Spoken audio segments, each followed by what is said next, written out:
The road was never a single road. The name Silk Road was invented in the 19th century by a German geographer named Ferdinand von Richthofen, who used it to describe the ancient trade routes connecting China to the Mediterranean. It is a useful name, but it is slightly misleading in both of its component words. The silk was real, and it was important,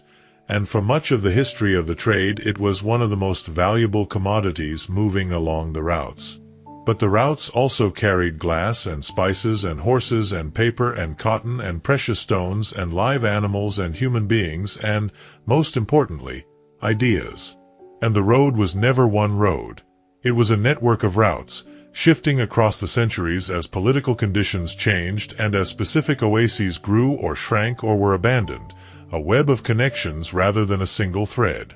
The routes crossed some of the most challenging landscapes on Earth. The Taklamakan Desert in what is now the Xinjiang region of western China is one of the larger sandy deserts in the world, surrounded on three sides by mountain ranges whose passes are blocked by snow for much of the year. The Pamir Plateau, which connects Central Asia to South Asia, reaches elevations above 7,000 meters in some sections and was one of the more forbidding geographic obstacles on the overland routes between China and the West. The Iranian Plateau, the Anatolian Highlands, the Syrian Desert. Each section of the route presented specific geographic and climatic challenges that travelers had to negotiate, season by season, caravan by caravan.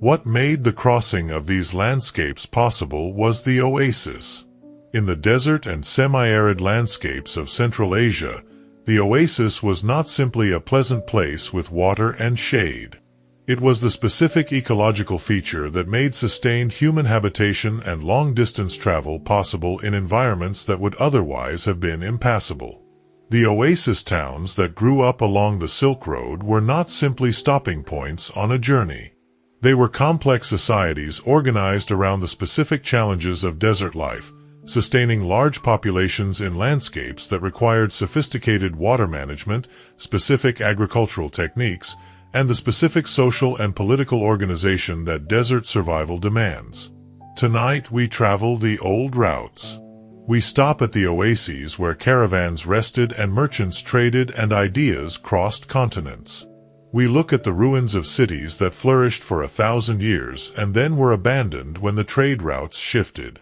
And we ask what kind of world the Silk Road created, and what of it remains. The answer is richer and more specific than the popular image of the routes suggests. The Silk Road was not simply a road for silk. It was a system of connections that changed the world in ways that are still visible in the specific cultural traditions, the specific technologies, and the specific religious and artistic forms of every civilization it touched. And we ask what kind of world the Silk Road created, and what of it remains.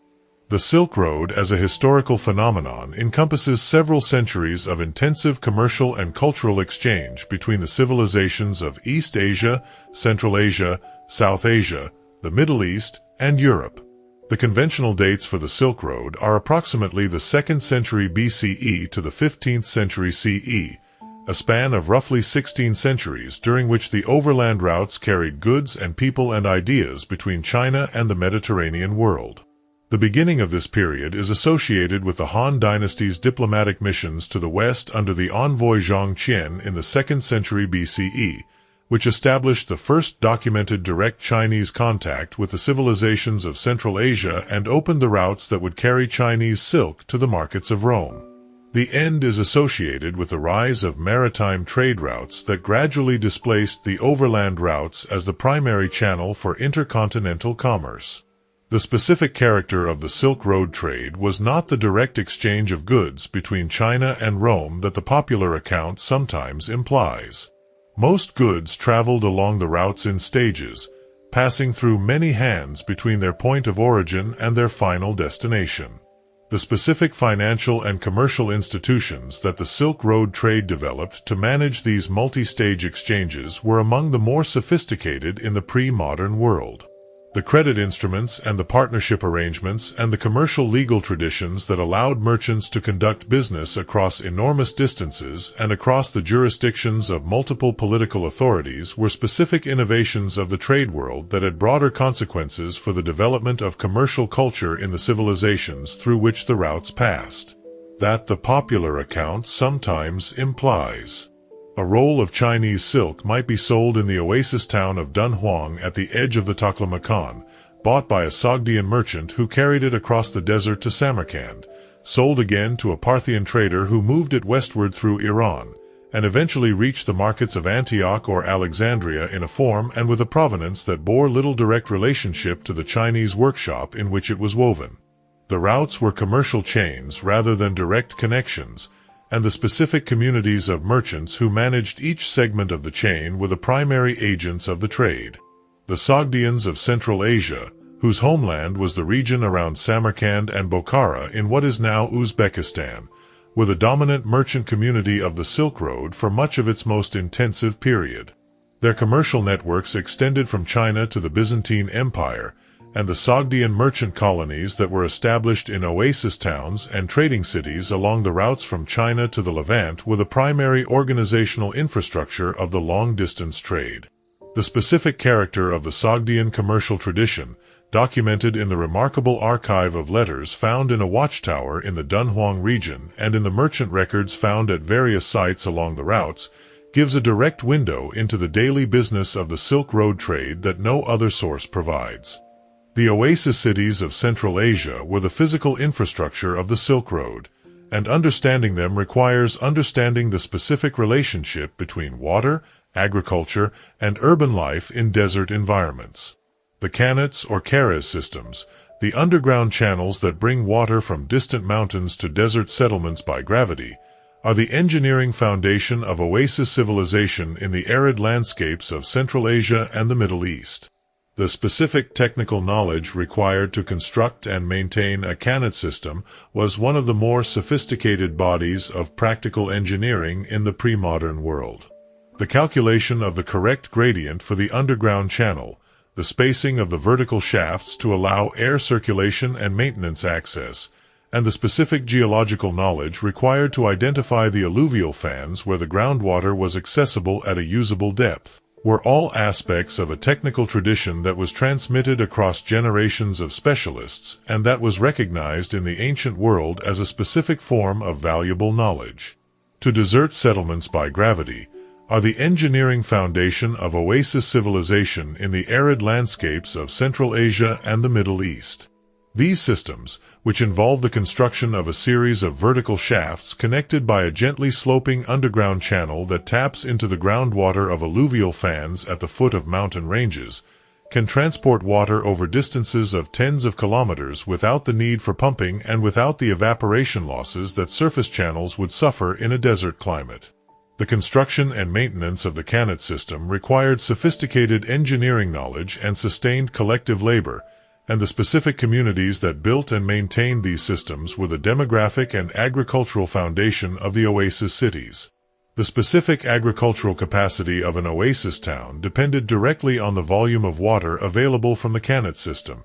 and the political and social organization of oasis communities was shaped in fundamental ways by the need to manage this scarce and vital resource. The allocation of water rights, the maintenance of the distribution systems that carried water from the main qanat channels to individual fields, and the management of disputes over water were among the most important functions of the administrative institutions of oasis communities. The specific legal traditions that governed water use in the oasis cities of Central Asia were elaborate and precisely defined, reflecting the critical importance of water management to the survival of the community. The caravanserai was the other defining institution of the oasis city and of the Silk Road more broadly.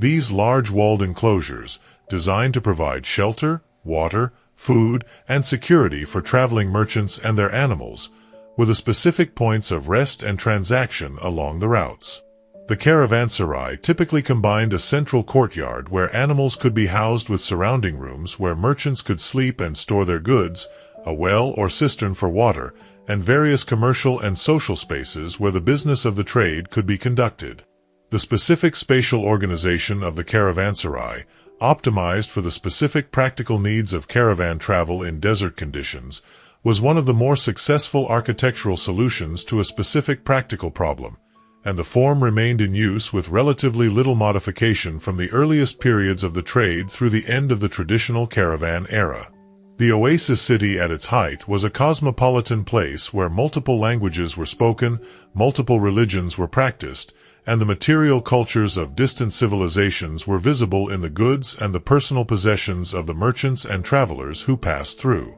The specific character of this cosmopolitanism, and the specific ways in which the oasis communities managed the cultural diversity that the trade brought to their doorsteps, is one of the more interesting dimensions of the Silk Road story. The city of Samarkand, in what is now Uzbekistan, was for much of the first millennium CE the most important city on the Silk Road, and its specific history gives a picture of the kind of urban civilization that the trade routes produced. Samarkand is one of the oldest continuously inhabited cities in Central Asia, with documented occupation stretching back to the 6th or 7th century BCE. It sits in the Zarafshan River valley of what the ancients called Sogdiana, the fertile agricultural region between the Amu Darya and Sir Darya rivers that was the heartland of the Sogdian civilization. The specific urban character of Samarkand at its height, with its markets and its mosques and its palace complexes and its scholarly institutions, is documented in both the archaeological evidence and in the accounts of travelers who visited the city across many centuries. The specific accounts of medieval Arab and Persian geographers, who described Samarkand's population, its commerce, its agriculture, and its cultural life in considerable detail, give a picture of a city of genuine distinction whose specific achievements were recognized by the wider Islamic world. With documented occupation stretching back to the 6th or 7th century BCE. The specific combination of the irrigated agriculture of the Zarafshan Valley, the commercial opportunities created by its position on the Silk Road routes, and the cultural sophistication of the Sogdian tradition gave Samarkand a specific character as a center of both production and exchange. The Sogdian society that produced Samarkand's most distinctive cultural expression was organized around trade in a way that distinguished it from most other ancient civilizations. The Sogdians were the primary commercial intermediaries of the Silk Road, and the specific cultural traditions of Sogdiana, including its art, its architecture, and its religious practices, reflected the specific cosmopolitan character of a civilization organized around long-distance exchange. The Sogdian art that survives in the painted palace halls of ancient Penjikent and Varaksha and in the wall paintings recovered from various Sogdian sites in China gives a vivid picture of a culture that was simultaneously aware of its own specific identity and deeply engaged with the wider world that the trade routes brought to its doorstep. The specific commercial intelligence of the Sogdians is documented in the archive of letters found in an abandoned watchtower near Dunhuang in 1907 by Aurel Stein. These letters, written in Sogdian script on paper and silk, were part of a consignment of mail that was apparently abandoned by its carrier in the early 4th century CE. They include business correspondence documenting commercial transactions, personal correspondence describing conditions along the routes, and a remarkable document that describes a catastrophic attack on the commercial cities of northern China, giving a specific eyewitness account of a major historical disruption that the official Chinese sources describe only obliquely.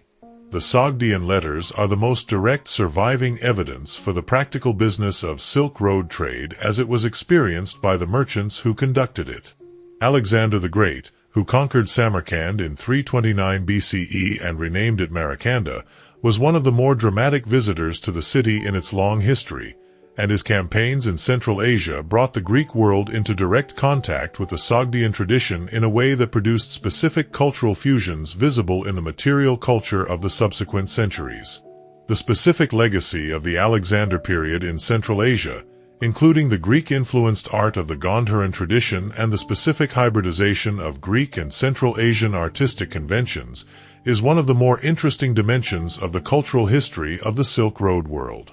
The city of Dunhuang, at the eastern edge of the Taklamakan Desert in what is now western China, was one of the most important oasis towns on the Chinese end of the Silk Road and the location of one of the most remarkable archaeological discoveries of the 20th century.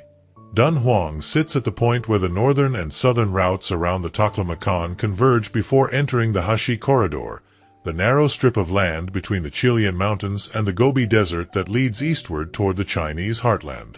The specific geographic position of Dunhuang, as the last major oasis before the desert and the first major oasis after it for travelers coming from or going to China, gave the city a specific strategic importance that made it a major center of commercial and cultural exchange for more than 1,000 years. The Mogao Caves, a complex of Buddhist cave temples carved into the cliff face of a desert valley approximately 25 kilometers from the city of Dunhuang, are among the more important archaeological sites in the world. The caves were excavated and decorated across approximately 1,000 years, from the 4th to the 14th centuries CE. The specific experience of entering the Mogao Caves, passing from the bright desert light of the Dunhuang Valley into the painted interior spaces of the ancient temples, is one that visitors consistently describe as genuinely affecting. The scale of the painted programs, extending across ceilings and walls in continuous narrative sequences that document the full range of Buddhist iconography across 1,000 years of artistic development,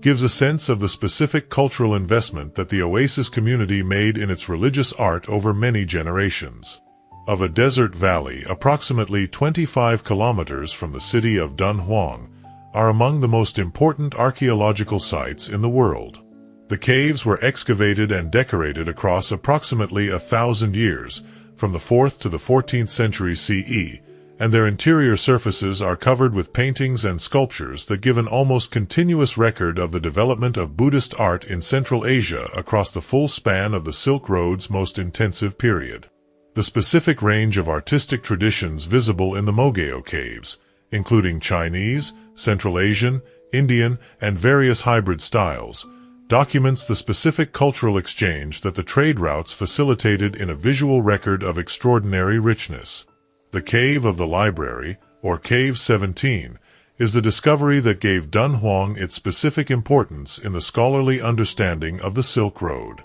In 1900, a Taoist monk named Wang Yuanlu, who was living in the cave complex, discovered a sealed chamber behind a false wall that contained approximately 40,000 manuscripts and printed documents. These documents, written in Chinese, Tibetan, Sanskrit, Sogdian, Uyghur, and several other languages, covered a remarkable range of subjects including Buddhist scripture, Taoist texts, Confucian classics, administrative documents, personal letters, calendars, and literary and historical texts. The specific diversity of the library collection gives a direct picture of the intellectual and commercial life of a Silk Road oasis town in the period of the Tang Dynasty, and the manuscripts have been studied by scholars of multiple disciplines since their discovery. The specific circumstances of the library's sealing, which appears to have occurred in the early 11th century CE, possibly in anticipation of an attack or of some other threat to the community,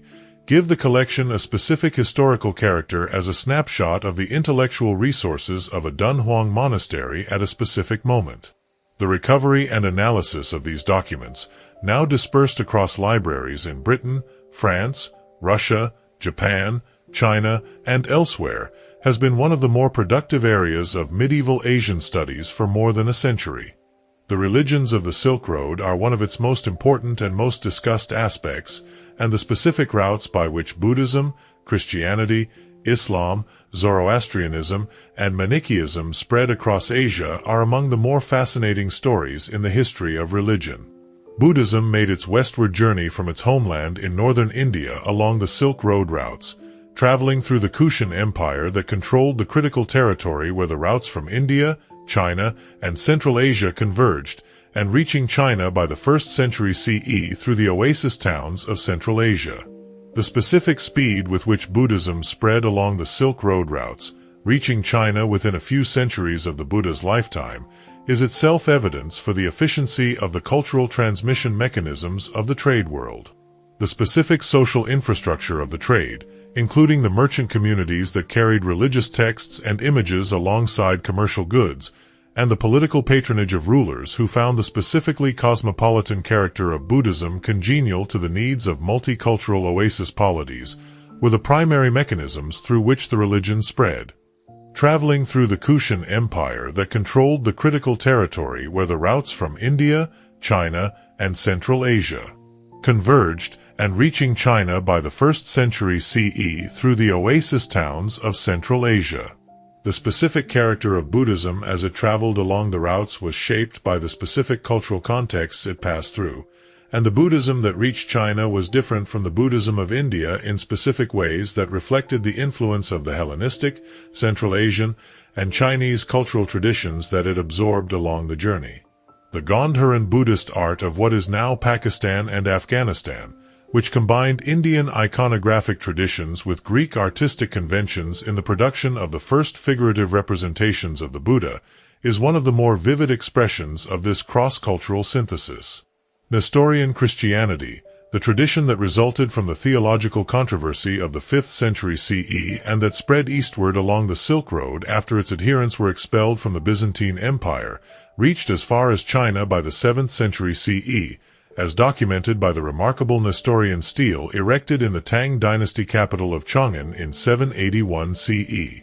The specific survival of Nestorian Christianity along the Silk Road routes, in communities scattered across Central Asia, Persia, and China, for more than 1,000 years after its expulsion from its western homeland, is one of the more dramatic stories of religious persistence in adverse conditions. Manichaeism, the syncretic religious tradition founded by the prophet Mani in 3rd century Persia, spread along the Silk Road in both directions, reaching China in the 7th century CE and persisting there until the 13th century. The Manichaean manuscripts found at Dunhuang and in other Silk Road oasis towns, and the Manichaean paintings and textiles recovered from the ruins of oasis cities in the Darim Basin, give a picture of a religious tradition that was genuinely cosmopolitan in its specific combination of Christian, Zoroastrian, and Buddhist elements, and that found specific resonance in the cosmopolitan milieu of the Silk Road trade routes.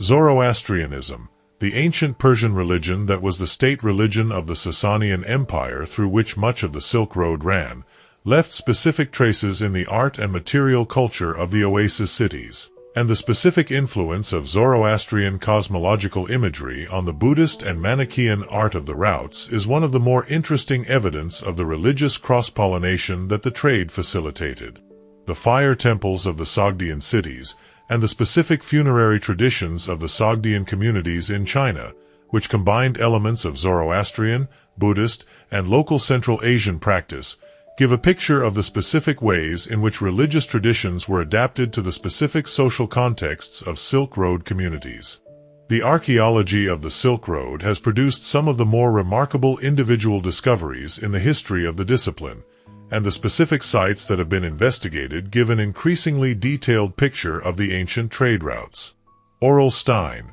a British-Hungarian archaeologist who conducted 4 major expeditions to Central Asia between 1900 and 1930, was one of the more important figures in the early archaeological investigation of the Silk Road. His excavations at Dunhuang, at the ruined cities of the Darim Basin including Naya and Khotan, and at various other sites along the ancient routes produced an extraordinary range of material. The specific character of the early Silk Road archaeology, conducted under the specific conditions of colonial Central Asia with limited local institutional oversight and with the specific scientific standards of the early 20th century, produced results of immense scholarly significance alongside specific practices that are now recognized as problematic. The ongoing process of reckoning with this colonial legacy, and the development of more equitable frameworks for the stewardship of the material that these expeditions removed, is one of the more active debates in the field of cultural heritage management.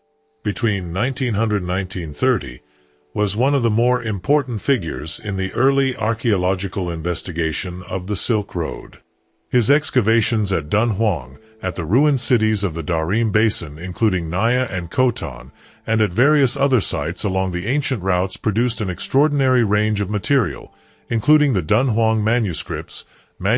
in the lost Kharosthi script found at Naya, wooden tablets documenting the administrative life of a Han Dynasty frontier garrison, and remarkable textiles and other organic materials preserved by the desert conditions. The specific contribution of Stein's work to the understanding of the Silk Road was enormous, though the removal of much of the material he found from its country of origin to British and Indian museums has been a source of ongoing controversy.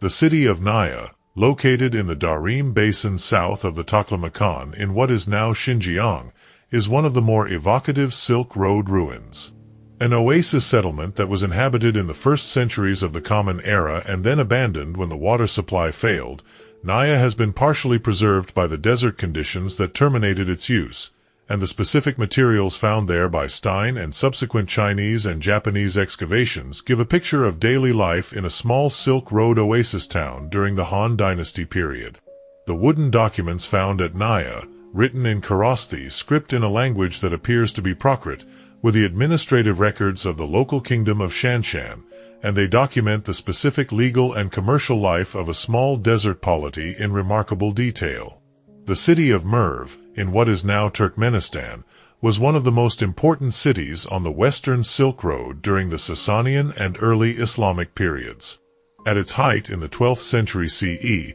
Merv was one of the largest cities in the world, its population estimated at several 100,000 people, and it served as a major center of Islamic scholarship, commerce, and political power in the region between Persia and Central Asia. The Mongol conquest of Merv in 1221 CE, which according to the medieval sources killed the overwhelming majority of the city's population, was one of the more catastrophic events in the history of the Silk Road cities, and the ruins of the ancient city, now an archaeological complex of several square kilometers, give a vivid picture of what was lost. The city of Palmyra in the Syrian desert, which will be covered in a later film in this series, was the western anchor of the Silk Road trade network for much of the Roman period, and its specific role in connecting the routes from Mesopotamia to the Mediterranean gives it a specific importance in the Silk Road story that will be explored in the context of its full history.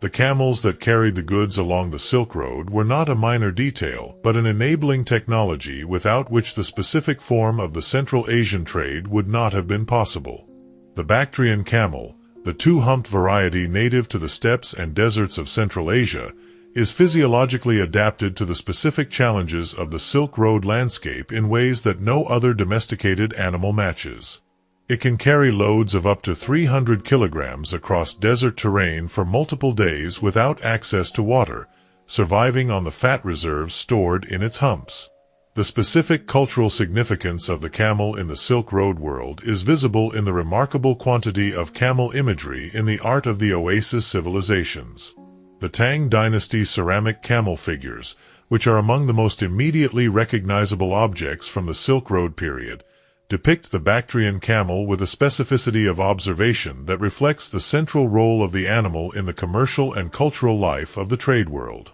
The specific details of the saddle arrangements and the load configurations visible in these figures give researchers information about the practical logistics of caravan travel that the textual sources describe only in more general terms. Is physiologically adapted to the specific challenges of the Silk Road landscape in ways that no other domesticated animal matches. It can tolerate extreme temperature ranges, from the -40 degrees of the Central Asian winter steppe to the +50 degrees of the summer desert. Its broad, padded feet distribute its weight across the sand in a way that prevents it from sinking, and its ability to close its nostrils against sandstorms gives it a specific advantage in the desert conditions of the Silk Road routes. The specific organization of the caravan, with its dozens or hundreds of camels loaded with specific goods and managed by specific handlers, was the operational unit of the Silk Road trade. The caravan was not simply a group of merchants traveling together. It was a specific commercial and social institution with its own internal hierarchy, its own specific division of labor, its own specific commercial agreements between the different participants, and its own specific protocols for managing the challenges of desert travel, including the management of water supplies, the negotiation of relations with local authorities and nomadic peoples along the route, and the management of the security risks that long-distance travel in sparsely populated landscapes presented.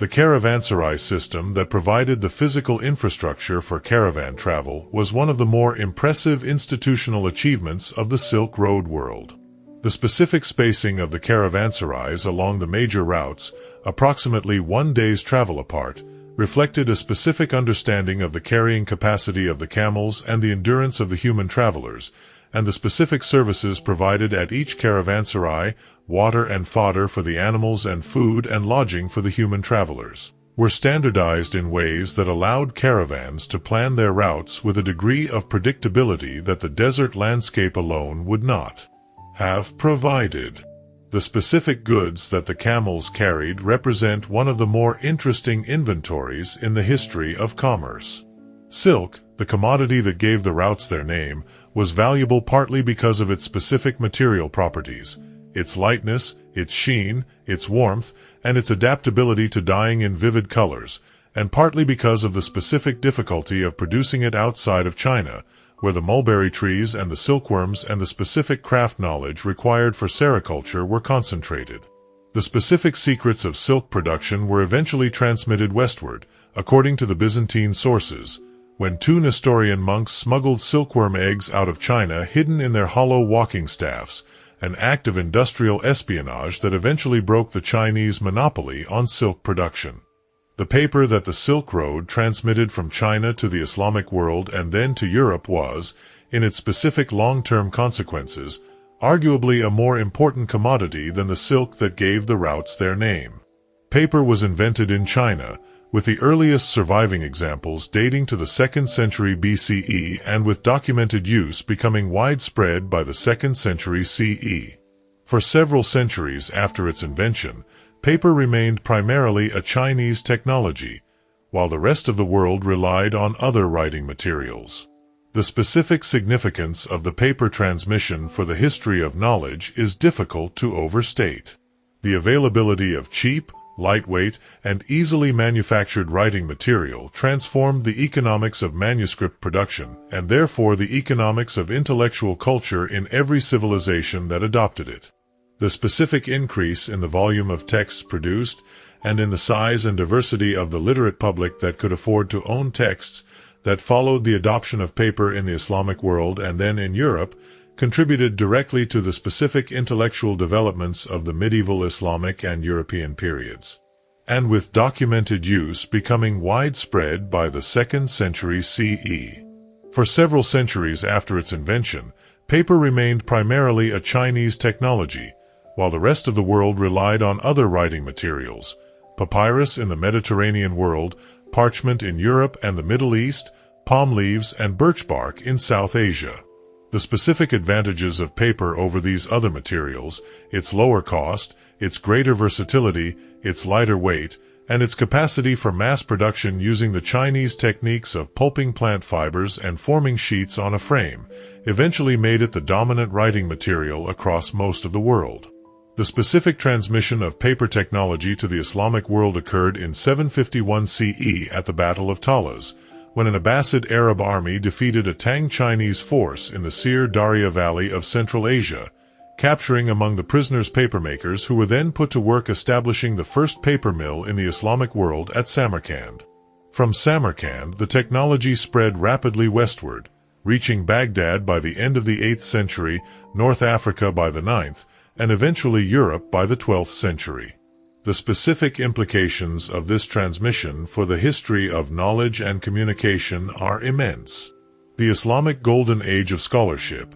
in which the translations of Greek scientific and philosophical texts into Arabic preserved and elaborated the intellectual heritage of antiquity, was enabled in part by the availability of cheap paper that made the reproduction and distribution of manuscripts more feasible than it had been in the era of papyrus and parchment. The subsequent transmission of those translations back to Europe, first through the Islamic scholarship of Spain and Sicily, contributed to the intellectual transformation of the European Middle Ages. The specific chain of transmission, from a Chinese invention through a Silk Road battle to a Samarkand paper mill to the libraries of Baghdad and Cordoba and eventually to the universities of Paris and Oxford, is one of the more consequential specific connections in the history of ideas. The spread of printing technology, another Chinese invention, along the Silk Road routes followed a similar trajectory across a longer time frame, eventually contributing to the invention of movable-type printing in Europe and the specific intellectual and cultural transformations that printing made possible. The horses of the Silk Road were as important to the routes as the camels, and the specific trade in horses between Central Asia and China was one of the defining commercial relationships of the ancient trade. China's demand for the horses of Central Asia was one of the primary drivers of the westward extension of the Han Dynasty's diplomatic and commercial contacts. The Chinese military needed large numbers of good cavalry horses, and the grasslands of Central Asia produced a breed that the Chinese considered vastly superior to the smaller horses available from the northern frontier regions. The specific impact of the horse trade on the military and political history of China and of the broader Silk Road world is one of the more interesting dimensions of the route's significance. The specific military advantage conferred by high-quality cavalry horses was a major factor in the specific political calculations of every state along the routes, and the control of the horse supply was one of the specific sources of bargaining power that the Central Asian nomadic peoples exercised in their relationships with the settled civilizations of China and the West.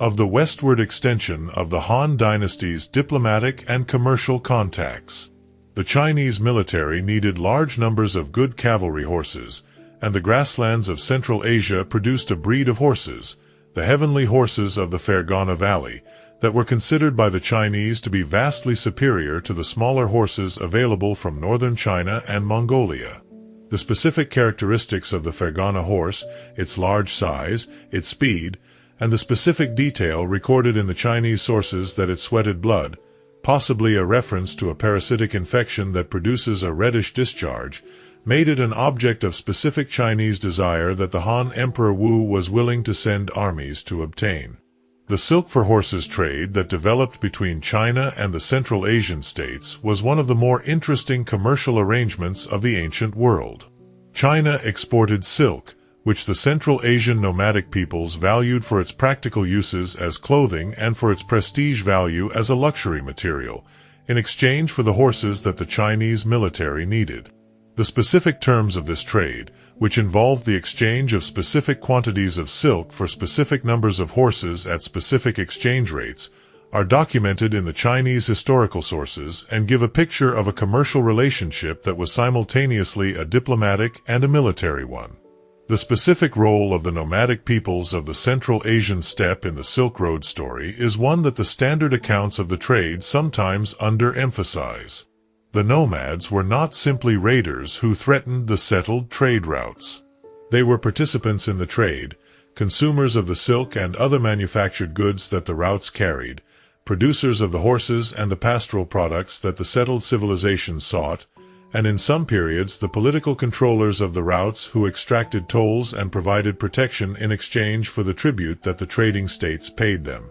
The specific history of the relationship between the settled oasis civilizations of the Silk Road and the nomadic pastoral peoples of the surrounding steppe is one of the central dynamics of Central Asian history across more than 2,000 years. The specific breeds of horses that are depicted in the Chinese art of the Tang dynasty, including the famous ceramic horses of the Tang tomb tradition, reflect the Central Asian breeds that the silk for horses trade brought to China, and the specific visual character of these horses, their larger size and their more spirited bearing compared to the horses of earlier Chinese art, documents the specific impact of the Central Asian trade on the material and aesthetic culture of China.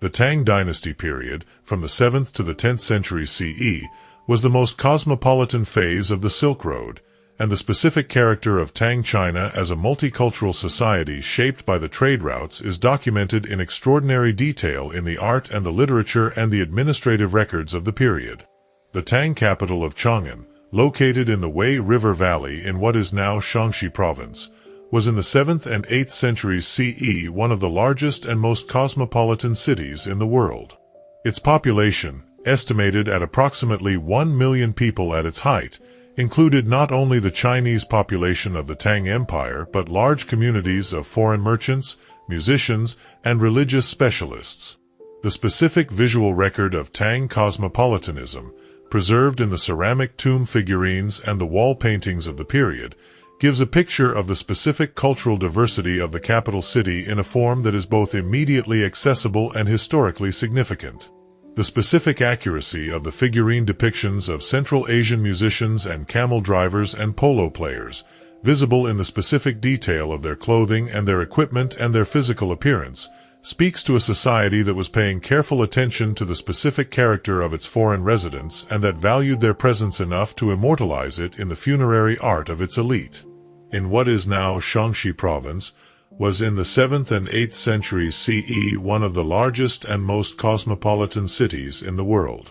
Its population, estimated at approximately 1 million people at its height, included not only the Chinese population of the Tang Empire but large communities of Sogdian merchants, Central Asian musicians and performers, Buddhist monks from India and Central Asia, Nestorian Christian clergy, Persian Zoroastrian refugees fleeing the Islamic conquest of their homeland, and various other communities from across the connected world of the Silk Road. The specific diversity of the Tang capital is documented in the remarkable range of foreigners depicted in Tang art, the ceramic figurines of Central Asian musicians and polo players and camel drivers that are among the most vivid survivals of Tang material culture. The specific cultural contributions of the foreign communities in Tang China are documented in the historical sources in ways that give a picture of the depth of the cross-cultural exchange that the trade routes facilitated. Central Asian music, played on instruments including the pipa lute and the various wind and percussion instruments that traveled along the routes from West Asia, became one of the fashionable arts of the Tang court and transformed the musical culture of China in ways that are still visible in the Chinese musical tradition. Central Asian food and drink, including wine from the grapes cultivated in the Fergana Valley, were fashionable at the Tang court and among the Tang urban elite. Central Asian fashions in clothing and hairstyle were adopted by Tang women in ways that the contemporary sources found both exciting and alarming.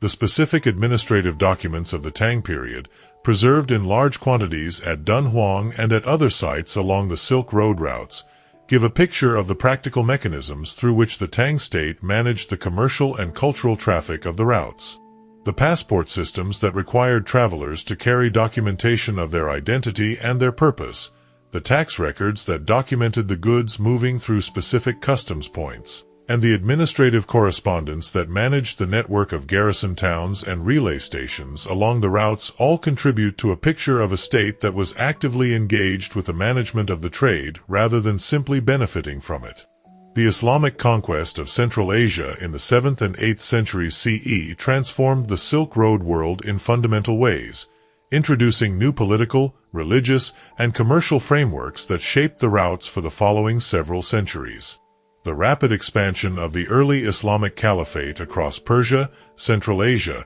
and eventually into the Indus Valley and the borders of China transformed the political landscape of the Silk Road world. The Battle of Talas in 751 CE, which checked the westward expansion of the Tang dynasty in Central Asia and consolidated Arab control of the region west of the Sir Daria, marked the specific political boundary between the Islamic and Chinese spheres of influence along the routes. The subsequent incorporation of Central Asia into the Islamic world brought new institutions, new commercial networks, and new cultural frameworks to the oasis cities. The Islamic period was not a disruption of the Silk Road, but a transformation of it. The commercial culture of the Islamic world, with its sophisticated financial instruments including the bill of exchange and the partnership contract, its network of Muslim merchant communities extending from the Atlantic to the Pacific, and its specific legal framework for commercial transactions, provided new institutional infrastructure for the long-distance trade.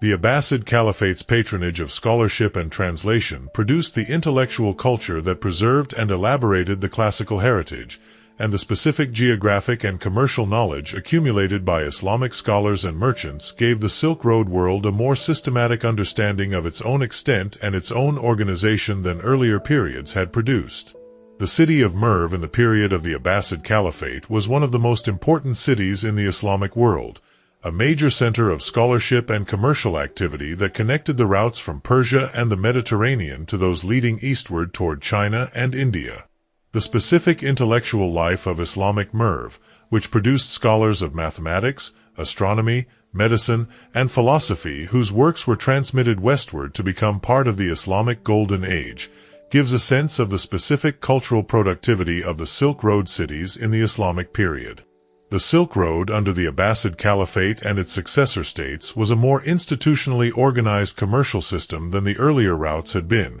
with more formal frameworks for the protection of merchants, more sophisticated financial instruments for managing the risks of long-distance trade, and more systematic geographic knowledge of the routes and the communities along them. The specific commercial treaties between the Islamic states and China documented in the Chinese sources give a picture of a trade relationship that was diplomatically managed as well as commercially organized. The specific character of the Abbasid period Silk Road, with its combination of a unified political framework, sophisticated commercial institutions, and the specific intellectual productivity of the Islamic Golden Age, represents the most fully realized expression of the Silk Road's potential as a system of connection.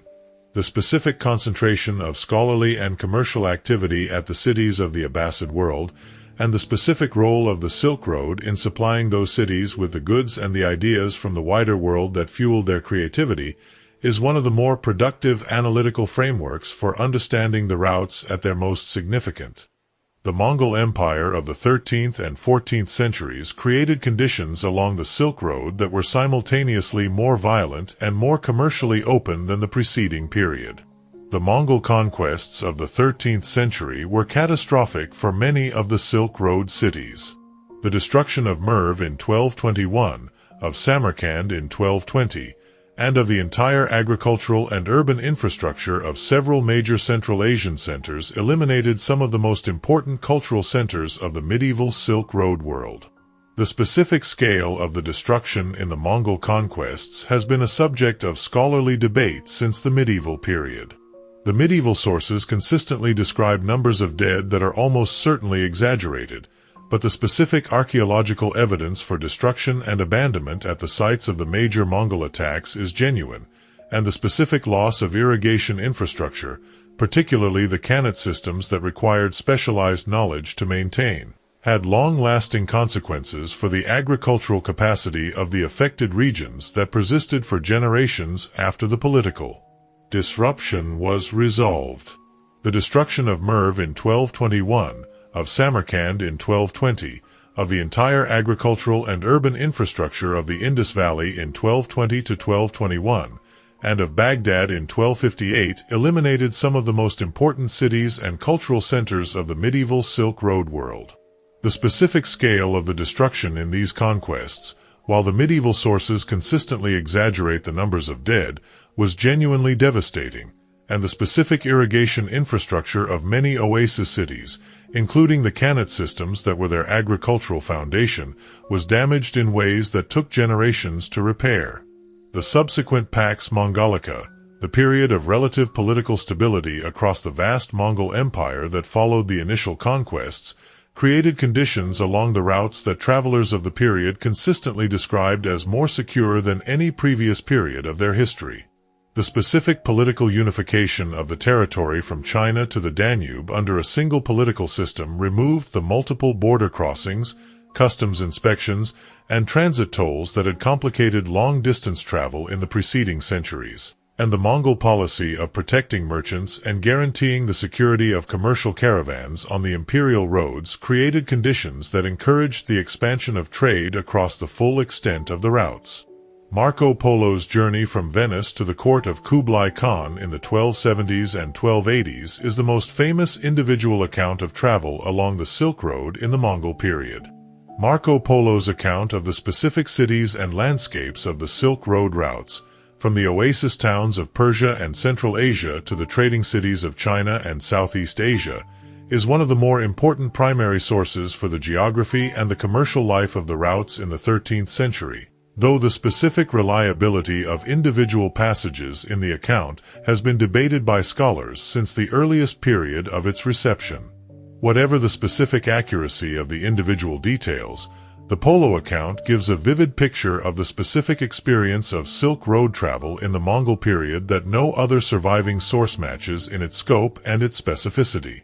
Ibn Battuta, the Moroccan traveler who crossed virtually the entire extent of the Silk Road world and beyond in his decades of journeying in the 14th century, gives a comparable picture from a slightly later period. His accounts of the Silk Road cities and the specific commercial and social conditions he encountered in them providing a complement to the Polo narrative from a different cultural perspective. The decline of the overland Silk Road in the 15th and 16th centuries was driven by a combination of political and commercial factors that gradually shifted the primary channels of intercontinental trade from the overland routes to the maritime ones. The specific political factor that most directly disrupted the overland routes was the collapse of the Mongol Empire and the fragmentation of Central Asia into competing successor states that imposed new political barriers and new commercial complications on the routes that the Pax Mongolica had made unusually open.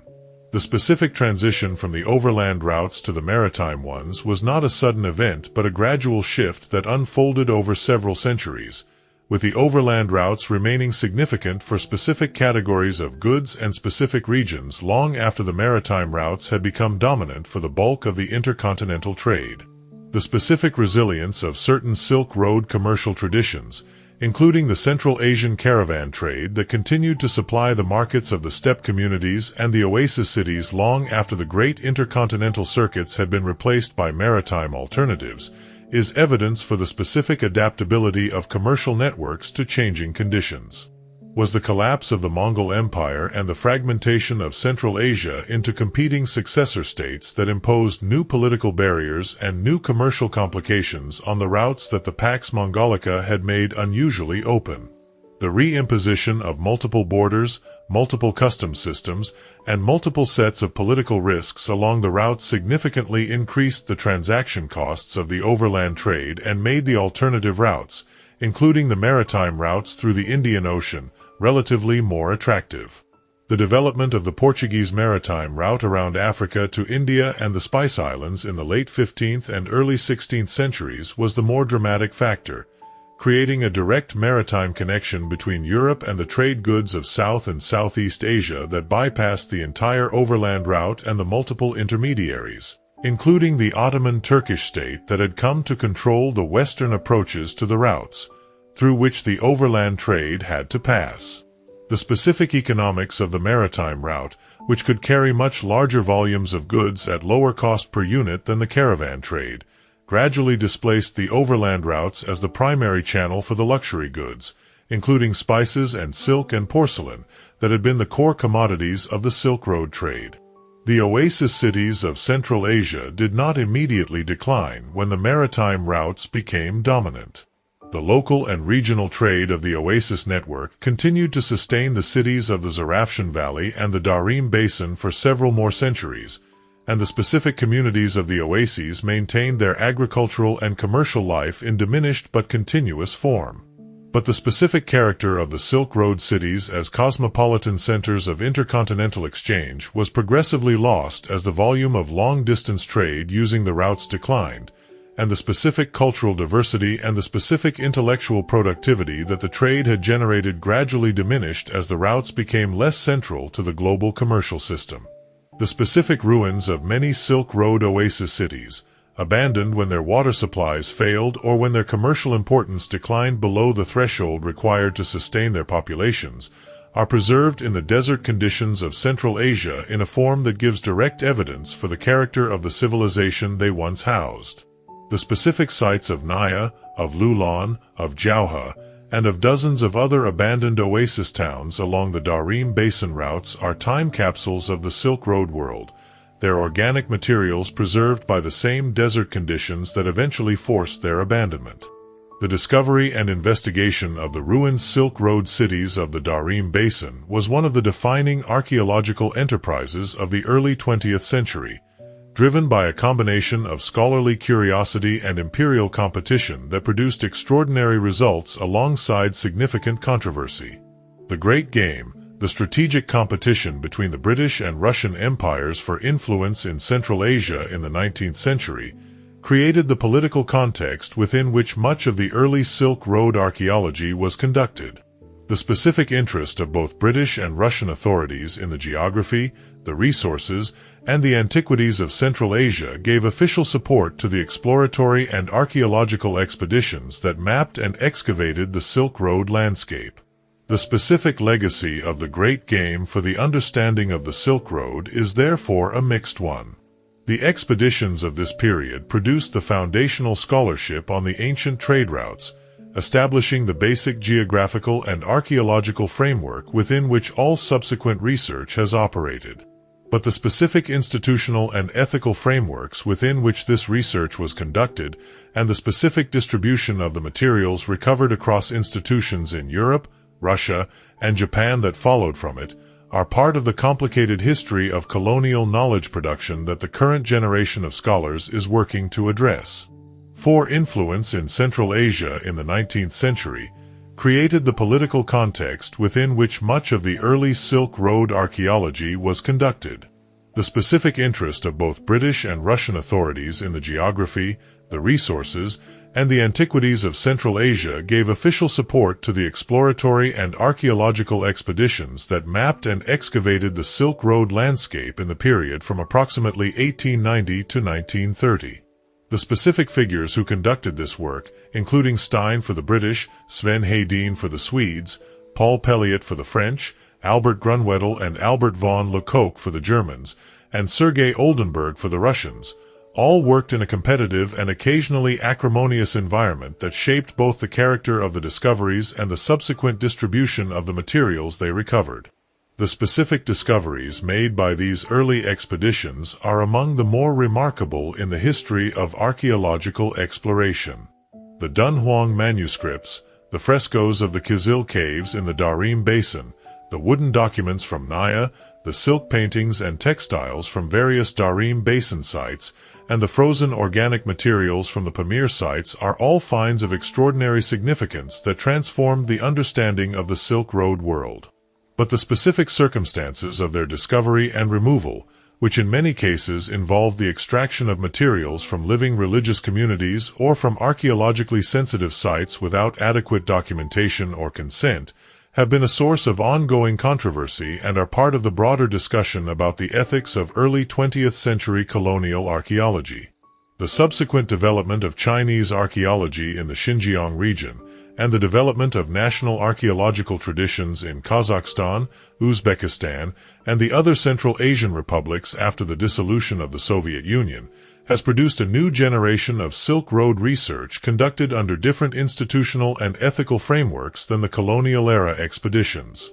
The specific results of this research, including the systematic excavation of sites like Naya and the investigation of the remains of Silk Road cities in the former Soviet Central Asian republics, are adding significant new evidence to the picture of the ancient trade world. The digital documentation of Silk Road sites, including the comprehensive photographic and three-dimensional scanning of the Mogeo cave paintings at Dunhuang, is preserving the material record of the routes in forms accessible to researchers worldwide and is protecting against the deterioration that the increasingly large numbers of visitors to the sites is producing in the original materials. The specific material culture of the Silk Road, the objects that the routes carried and the objects that were made in the oasis cities for the use of the trade, gives a vivid picture of the specific commercial and aesthetic life of the ancient world. The silk that gave the routes their name was not simply a trade commodity. It was a specific form of cultural and diplomatic currency that circulated in the ancient world as a marker of prestige, wealth, and political relationship. The specific technical history of silk production and the specific efforts of various states along the routes to break the Chinese monopoly on sericulture are one of the more interesting stories in the economic history of the ancient world. The repeated Byzantine attempts to obtain silkworm technology from China and the specific eventual success of the monk smugglers documented in the Byzantine sources illustrate the specific economic incentives that the valuable silk trade created and the specific measures that states were willing to take to gain access to the productive technology that underpinned it. Rulers gave silk to subordinates as marks of favor and to foreign rulers as diplomatic gifts. Merchants exchanged silk as a monetary substitute when other currency was not available. Religious institutions used silk for the decoration of sacred objects and for the production of the specific liturgical textiles that Buddhist, Christian, and Manichaean communities alike considered essential to their ritual life. The specific designs woven into Chinese and Central Asian silk textiles, including the specific patterns of Sasanian royal imagery that were adapted by Central Asian weavers and then adapted again by Chinese weavers in a process of gradual visual hybridization, are one of the more direct forms of evidence for the cross-cultural exchange that the trade facilitated.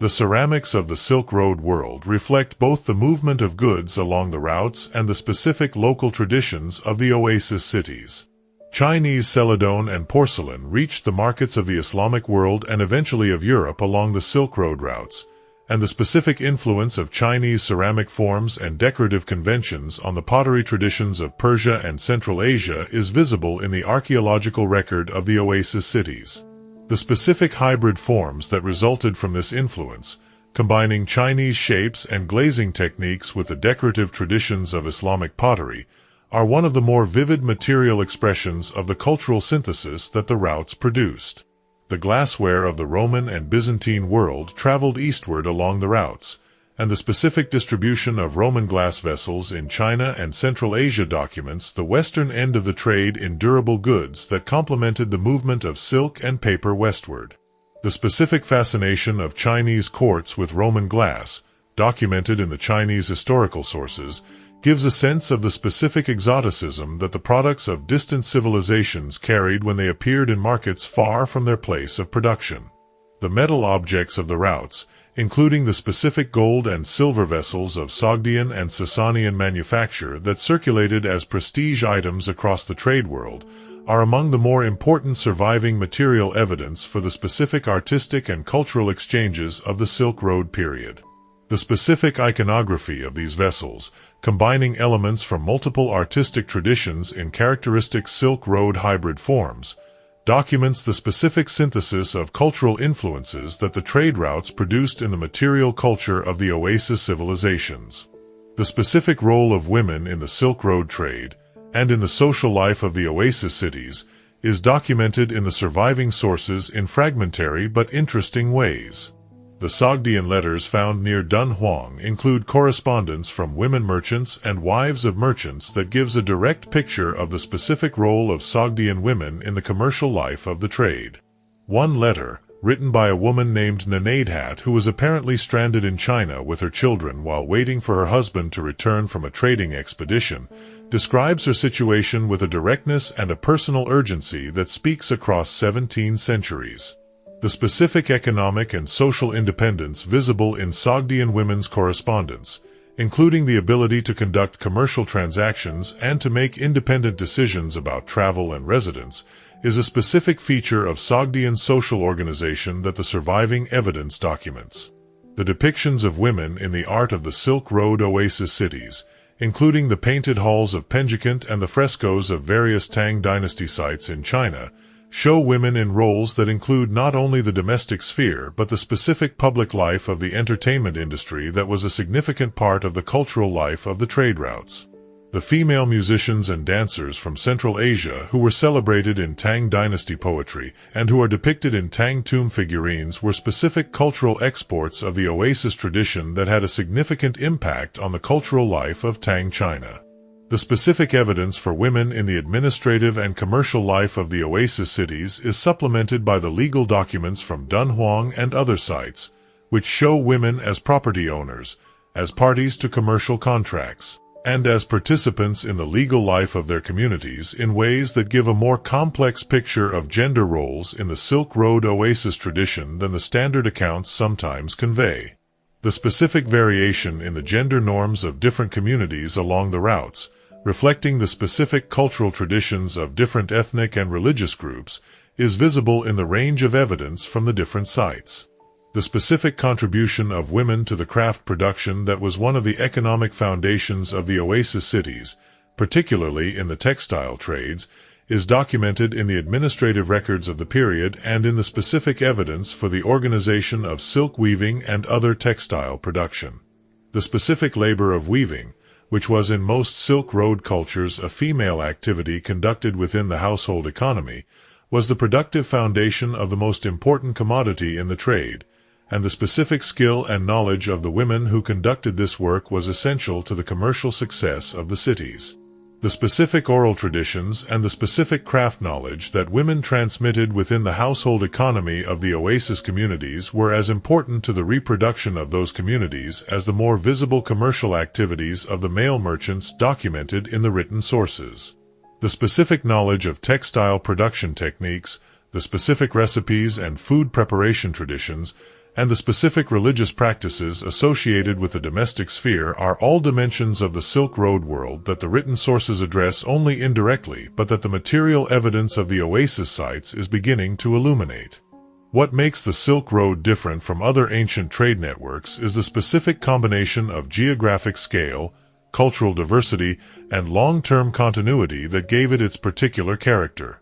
The geographic scale of the routes is the most immediately striking feature. No other ancient trade network connected civilizations across a comparable span of landscape,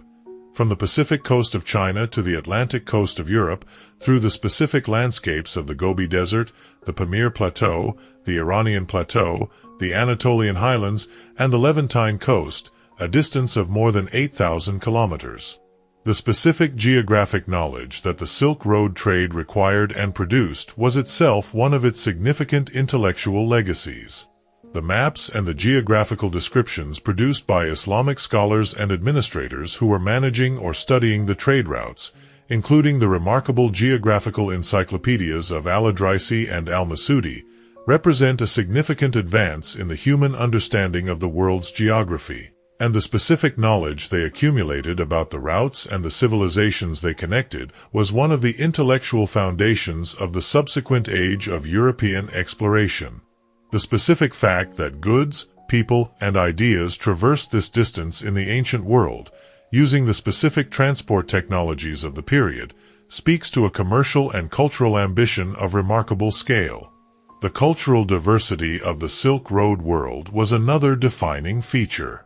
The routes connected civilizations that were genuinely different from each other in their languages, their religions, their artistic traditions, their agricultural and pastoral economies, and their specific social and political organizations. The specific exchanges that the routes facilitated, in which Chinese silk met Central Asian horses, met Sasanian glass, met Indian pepper, met Roman gold, were exchanges between genuinely different cultural worlds, and the specific syntheses that these encounters produced in art and religion and technology and cuisine and material culture were genuinely new things that could not have existed without the specific connections that the routes maintained.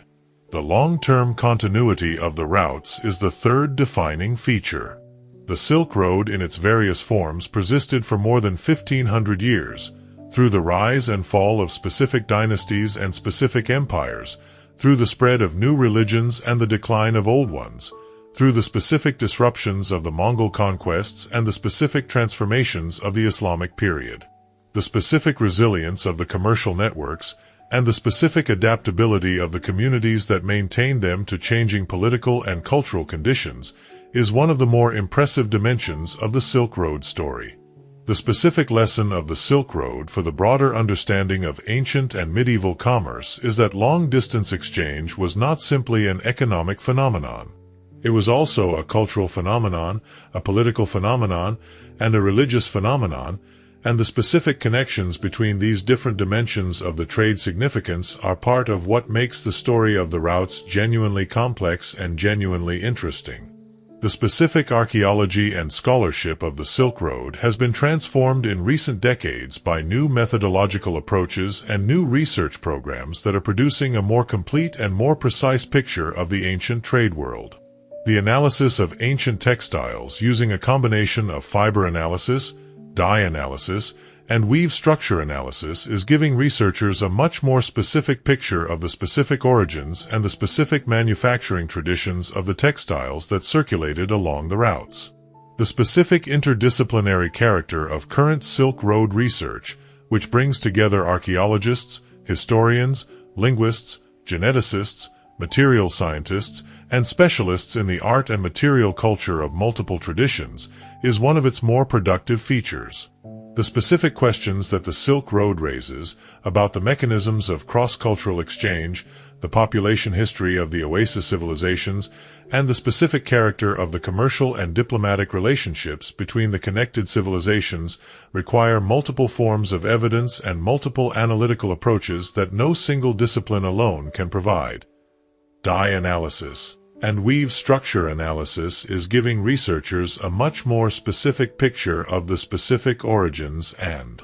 the specific manufacturing traditions of the textiles that circulated along the routes. The specific identification of Chinese silk in Roman period contexts in the Eastern Mediterranean, and the identification of Western textile techniques in Central Asian and Chinese contexts, is providing direct material evidence for the specific exchange relationships that the literary sources describe in more general terms. The paleogenetic analysis of human remains from Silk Road sites is beginning to address questions about the population history of the oasis communities, including the specific origins of the diverse communities that inhabited the Darim Basin oasis towns and the specific patterns of mobility and migration that characterized the merchant communities of the routes. The preliminary results suggest population histories of considerable complexity, with significant genetic diversity in many oasis communities that reflects the specific cosmopolitan character of the trade world.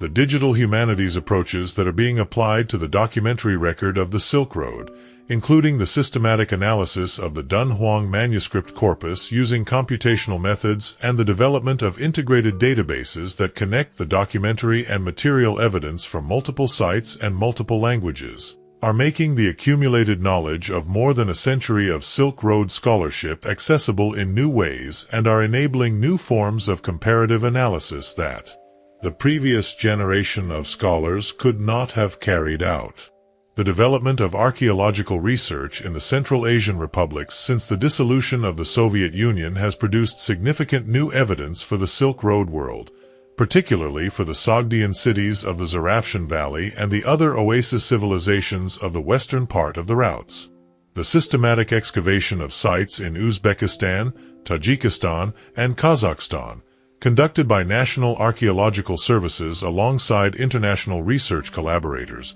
is filling in significant gaps in the understanding of the Western Silk Road that the earlier concentration of scholarship on the Chinese end of the routes had left. The specific contribution of Silk Road studies to the broader field of global history, and to the understanding of how different civilizations have related to each other across the specific barriers of geography and culture, is one that continues to expand as the scholarship develops and as new evidence accumulates.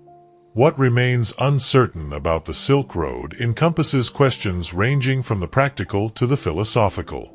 The specific population of the major oasis cities at their height is one of the more basic uncertainties. The estimates for cities like Samarkand and Merv at their medieval peaks range from a few 100,000 to more than 1 million people, and the specific evidence base for any particular estimate is limited by the incompleteness of the archaeological investigation and the specific limitations of the documentary sources. The specific character of the uncertainty about Silk Road city populations reflects a broader challenge in the study of pre-modern urbanism.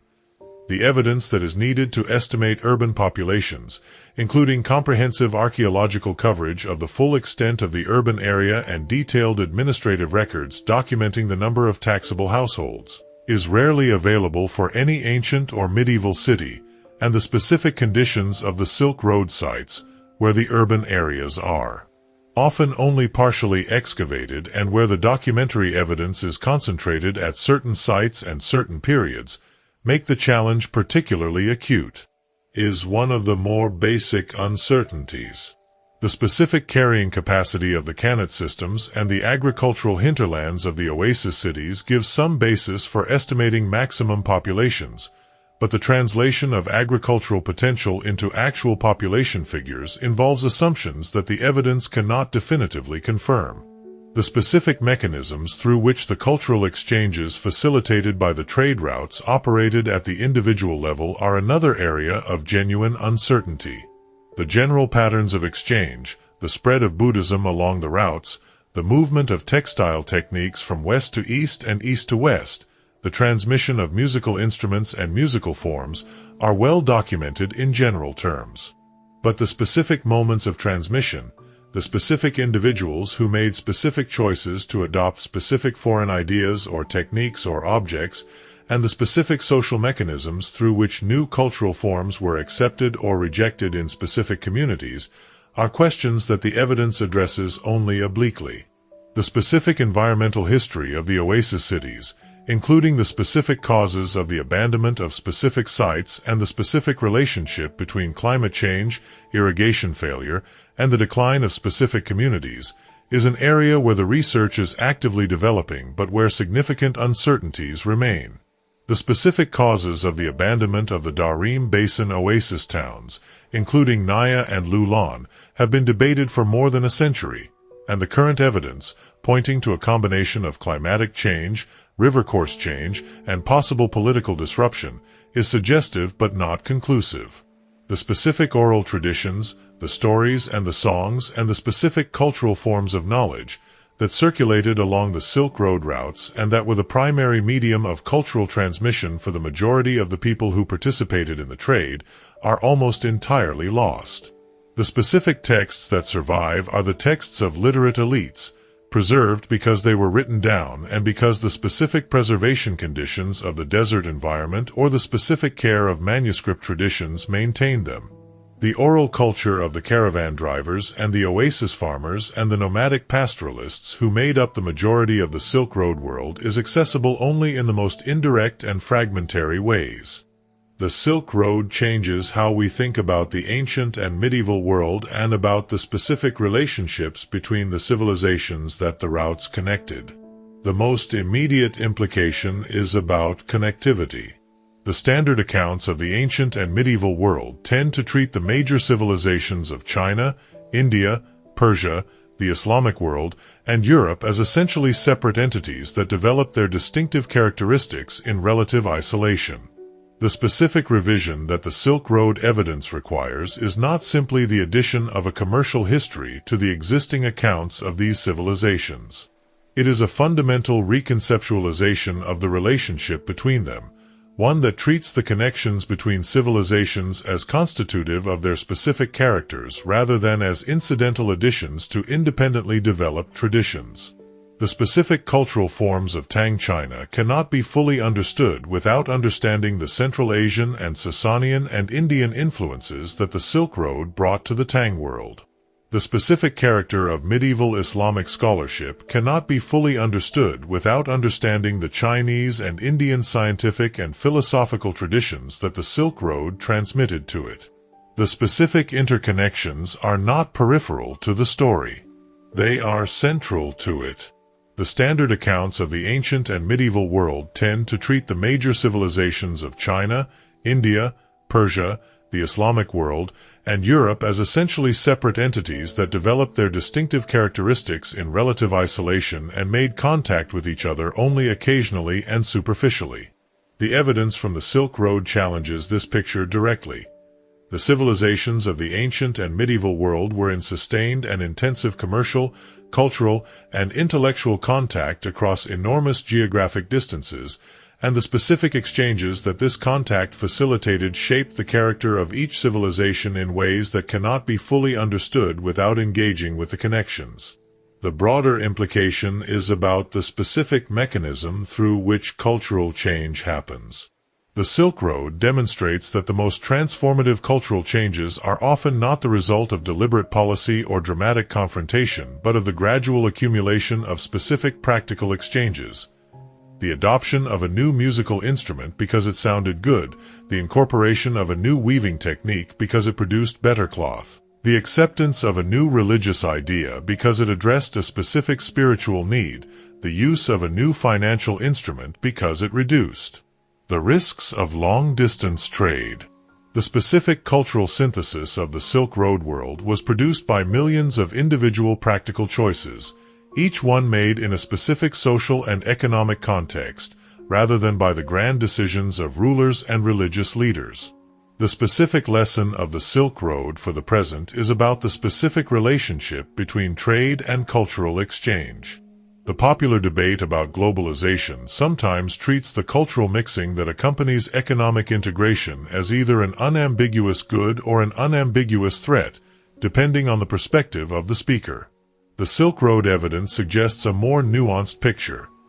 Cultural exchange along commercial routes is a real and significant phenomenon that produces genuine syntheses and genuine innovations, but it also produces specific disruptions and specific losers as well as winners. And the specific communities that were displaced or damaged by the expansion of the Silk Road trade were as real as the communities that benefited from it. The ancient oasis cities, with their specific combination of cosmopolitan openness and specific local identity, are one of the more interesting models of how communities can engage with cultural diversity while maintaining a specific sense of their own distinctive character, and the specific ways in which the oasis communities navigated the challenges of that engagement across more than 1,000 years of intensive intercontinental exchange is a story that has specific relevance to the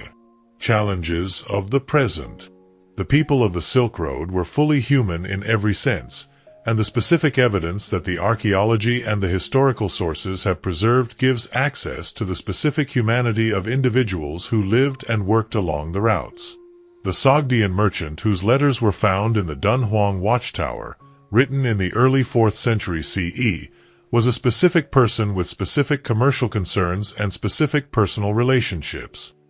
His correspondence with his family in Samarkand, and his accounts of the commercial conditions along the routes, give a direct picture of the specific experience of a long-distance merchant at a specific moment in the history of the trade. The specific character of the Sogdian merchant community, visible in both the letter archive and in the tomb inscriptions and the artistic evidence, is that of a community with a strong sense of its own identity and its own cultural traditions maintained across the enormous geographic dispersal that the commercial life of the routes required. The specific Sogdian merchant colonies in China and elsewhere along the routes maintained their own religious institutions, their own community organizations, and their own cultural practices across multiple generations of settlement in foreign lands, while simultaneously adapting to and engaging with the specific cultural environments of their host societies. Written in the early 4th century CE, was a specific person with specific commercial concerns and specific personal relationships.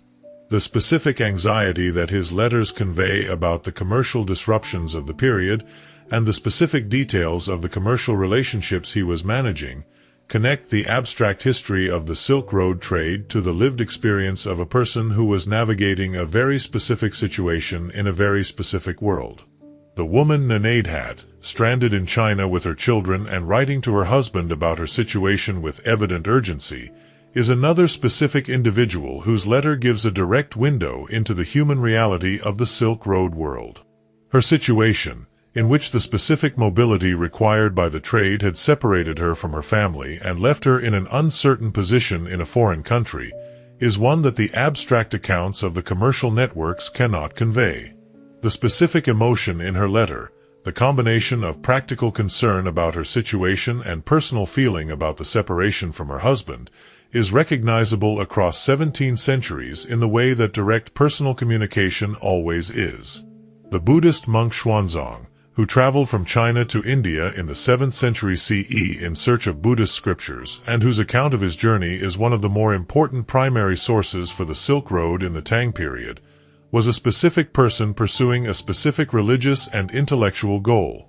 His account of the specific landscapes and the specific communities he encountered along the route, from the oasis towns of Central Asia to the great Buddhist monasteries of India, gives a picture of the Silk Road world from the perspective of a Chinese religious scholar that complements the commercial perspective of the Sogdian merchant letters in interesting ways. The camel drivers and the oasis farmers and the nomadic pastoralists who made up the majority of the Silk Road world are less visible in the surviving sources, but they are present in the archaeological record of the routes and in the specific material evidence for the daily life of the people who worked the land and drove the caravans that sustained the trade. The specific objects they made and used, the specific foods they ate and the specific tools they employed, give a picture of the practical life of the Silk Road world that the more celebrated literary sources cannot provide.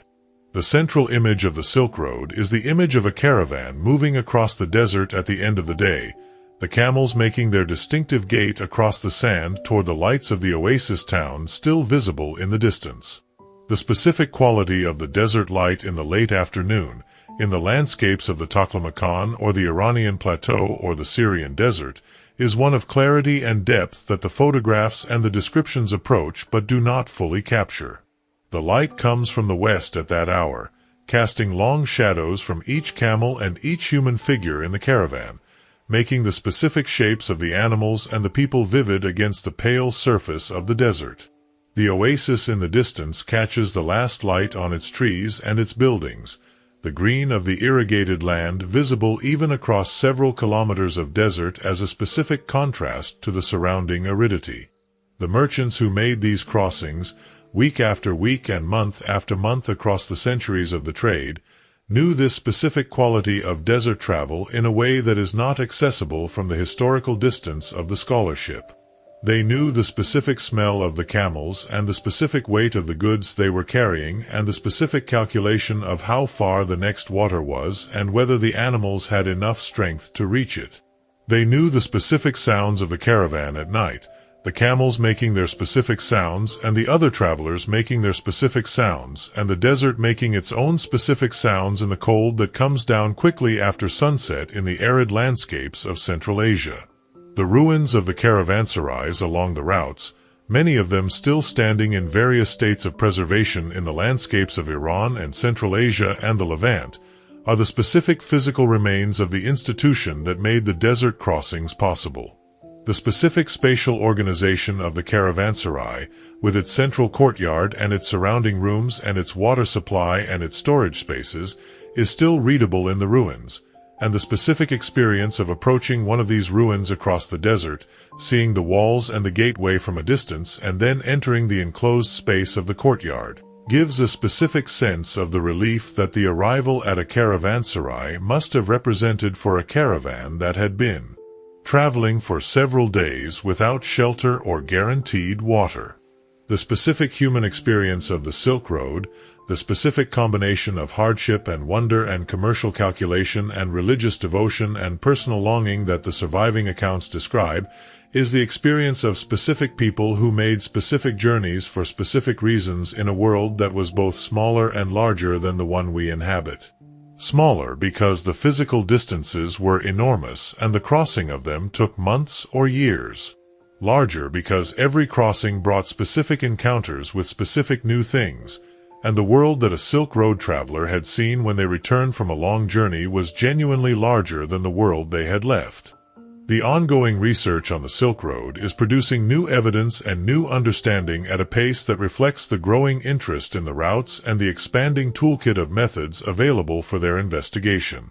The major research programs currently active in the Silk Road region include the systematic excavation and conservation of the Mogeo caves at Dunhuang, the ongoing investigation of Sogdian sites in Uzbekistan and Tajikistan, the survey and excavation of Silk Road sites in the Xinjiang region of China, and various international programs focused on the specific aspects of the trade, including the textile routes, the musical instrument routes, and the religious transmission routes. Each of these programs is producing evidence that adds to the cumulative picture of the ancient trade world. The specific contribution of the international Dunhuang research community, which has been working to make the manuscript collection accessible in digital form through the International Dunhuang Project, is one of the more important ongoing collaborative enterprises in the field.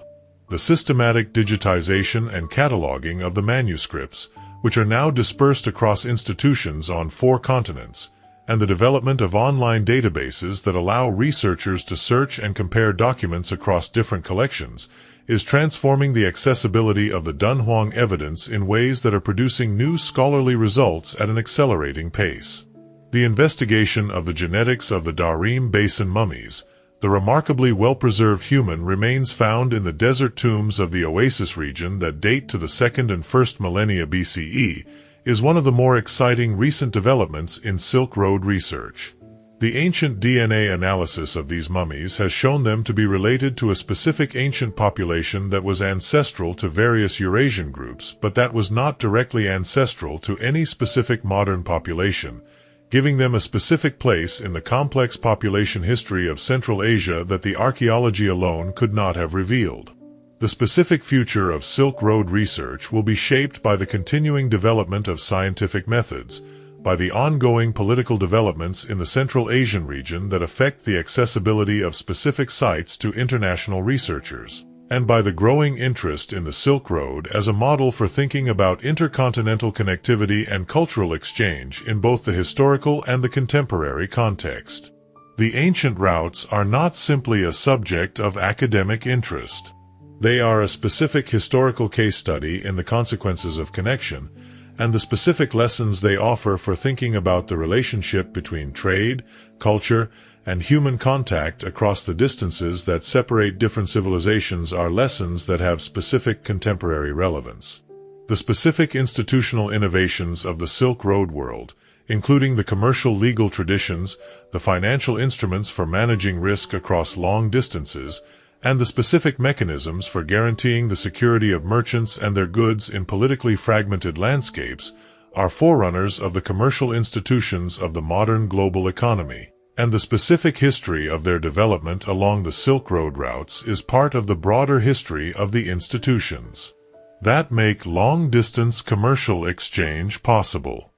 The desert does not give things back easily, but it keeps them well. The ruins of the Silk Road oasis cities that were abandoned when their water supplies failed, the settlements of the Darim Basin that the desert claimed when the rivers shifted their courses or the Kanats ran dry, have been preserved in the dry air of the desert in conditions that would have destroyed them within decades in any wetter environment. The wooden documents of Naya, the silk textiles of the Darim Basin tombs, the manuscripts of the Dunhuang Library, these survived because the desert that killed the cities also preserved their material remains in a form that allows them to be recovered and read. The specific quality of the Silk Road ruins in the Central Asian desert, approached across several kilometers of sand and gravel flat in the early morning before the heat builds, is one that the few travelers who have made such approaches consistently describe in terms that convey genuine effect. The ruins are small against the enormous landscape of the desert, and the specific scale of what the oasis cities once were is difficult to reconcile with the fragmented walls and the buried foundations that are their current form. But the specific quality of the survival, the specific documents and the specific textiles and the specific wooden furniture that the desert preserved, gives even the most fragmentary ruins a quality of immediate human presence that the more completely ruined sites in better preserved landscapes sometimes lack. The merchants and the pilgrims and the diplomats and the soldiers who crossed these deserts over 1500 years were crossing them in the specific service of connection, of the specific human drive to maintain contact with what lies beyond the horizon, to know what other people are making and thinking and believing in the places that are too far away to visit casually. The specific goods they carried were the physical expressions of this connection, and the specific ideas they transmitted were its intellectual expressions, and the specific cultural syntheses that the exchange produced were its creative expressions. The routes are quieter now. The caravans are gone, the caravanserais are ruins, and the oasis cities that were the waypoints of the ancient trade network have been transformed by modern history in ways that make their Silk Road character visible only in specific fragments and specific survivals. But the specific human drive that created the routes in the first place, the drive to connect, to exchange, to know what lies beyond the immediate horizon, is not gone. It has simply found new forms, as it has always found new forms, in the specific conditions of each successive period of human history. The ruins of the Silk Road cities, half buried in the Central Asian desert, are the specific physical legacy of the world the routes created. They are not monuments to a failed civilization. They are evidence of a civilization that succeeded remarkably well for more than 1,000 years before the specific combination of political and commercial changes that ended it created conditions in which the oases could no longer sustain their populations and the cities could no longer sustain their cultures. What they achieved, and what they transmitted, is still with us in the specific forms of culture, technology, and knowledge that the routes carried across the ancient world. The routes are quiet now, but what they moved is still moving. If this documentary kept you company through the night, there is more waiting for you. Choose the next film on screen, and let the story keep unfolding.